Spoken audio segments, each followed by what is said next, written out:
Now, I want to talk about the Chinese visit to Australia. The Chinese Premier Li has been and gone.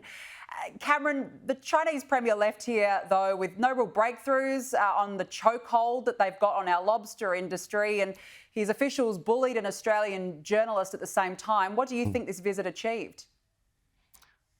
Well, I think it showed us what China is really like. I think it shows us what communist China is really like. And thank goodness for Sky News to have the courage to put a journalist up like Cheng Lei.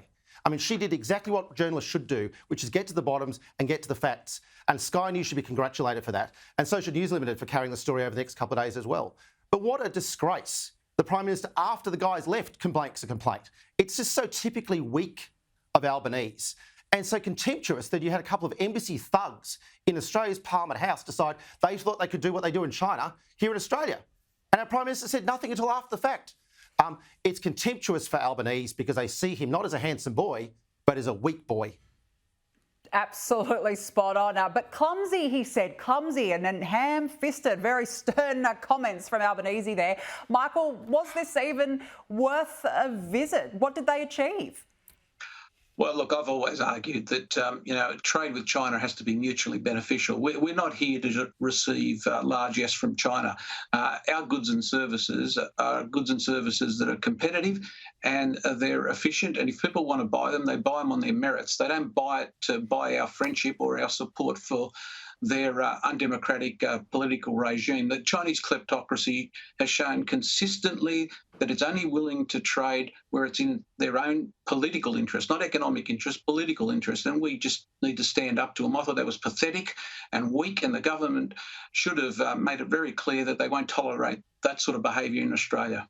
No, certainly not.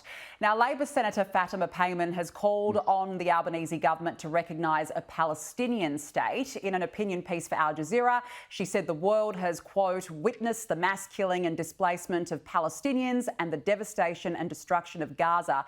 Cameron, how would you describe this sort of rhetoric?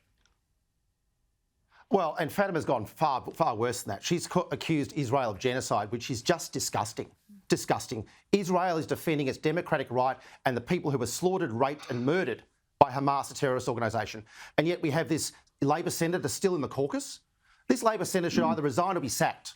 One of those two options. She should not be able to say the things she said about Israel and survive. And Albo's weak leadership is the reason why she can get away with saying things like this time and time again in the Senate, on Al Jazeera, at the campus. Fatima doesn't deserve a place in the Labor Party after what she said about Israel.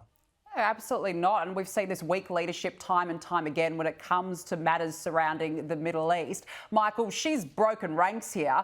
Where is the leadership on this? Well, Cameron's right about this. Clearly, Albanese is very, very weak on this, and it's actually pathetic. And the fact that she wrote for Al Jazeera, a week after it was indicated that Al Jazeera journalists were holding hostages is even more disgusting in my view. The fact of the matter is that this person doesn't belong in the Labor Party. She should be suspended from the caucus immediately. And, if the government doesn't do that, it's in a sense condoning this sort of behaviour and the fact that she's writing for, obviously anti-Israeli press organisations.